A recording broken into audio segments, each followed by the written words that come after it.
رسول پاک صلی اللہ تعالی علیہ وسلم نے حضرت بلال کو فرمایا بلال تو ہجرت کر جا مدینے کی طرف، چلا جا۔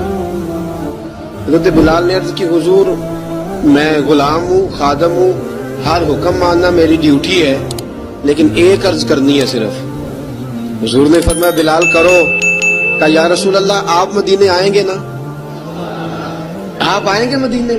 رسول پاک صلی اللہ علیہ وسلم مسکرا پڑے، فرمایا ہاں میں بھی آؤں گا۔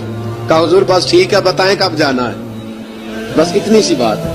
سرور کون مکان سیاح لا مکان صلی اللہ تعالی علیہ وسلم نے فرمایا بلال یہ 16 مرد عورتوں بچوں پر مشتمل 16 لوگوں پر مشتمل یہ قافلہ ہے، اس قافلے کے اوپر تجھے میں امیر مقرر کرتا ہوں، تو ان کو لے کے جائے گا مکے سے مدینے 250 کلومیٹر کا سفر، 250 میل کا سفر۔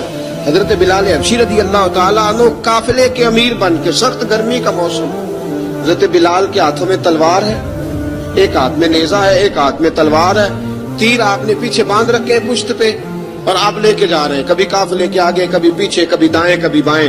عورتیں اور بچے ذرا پریشان ہوتے تو حضرت بلال فرماتے پریشان ہونے کی ضرورت نہیں، ہمیں مصطفیٰ کریم نے بھیجا ہے، ہمیں نبی اکرم صلی اللہ علیہ وسلم نے بھیجا، میرا یقین بڑا مضبوط ہے۔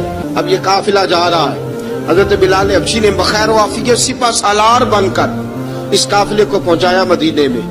اب مدینے پہنچا کے سارے لوگ مدینے والے مدینے میں لگ گئے اپنے اپنے کام۔ حضرت بلال پہلے دن ہی آ کے مدینہ منورہ سے باہر سرحد پہ کھڑے ہو گئے۔ کہا بلال ادھر کیا کر رہے ہو؟ نبی پاک علیہ السلام نے وعدہ فرمایا تھا میں آؤں گا، اب میرا تو کام ہے نبی پاک کا انتظار کرنا، استقبال کرنا۔ حضرت بلال روز انتظار کرتا، رسول پاک تشریف لے آئے، حضور حکم کیا ہے؟ فرمایا مسجد بنانی ہے، مسجد قباء بن رہی ہے، تو سب مزدوروں سے زیادہ کام حضرت بلال نے کیا۔ مسجد نبی کی تعمیر شروع ہوئی تو سب سے زیادہ کام حضرت بلال نے کیا، مسجد بن گئی۔ اب جناب اذان کا معاملہ شروع ہو گیا، مسلمانوں کو نماز کے لیے کیسے بلائیں؟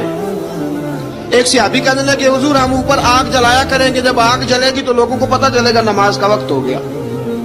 ایک نے کہا ہم بڑی دف منگواتے ہیں، دف بجائیں گے، نماز کا وقت ہو گیا۔ حضور نے فرمایا جاؤ صبح فیصلہ کریں گے۔ رات صحابہ سوئے، حضرت عبداللہ ابن زید رضی اللہ تعالیٰ عنہ اور حضرت عمر فاروق رضی اللہ خواب دیکھتے ہیں، خواب میں کوئی اذان پڑھ رہا، اللہ اکبر اللہ اکبر اللہ اکبر اللہ اکبر۔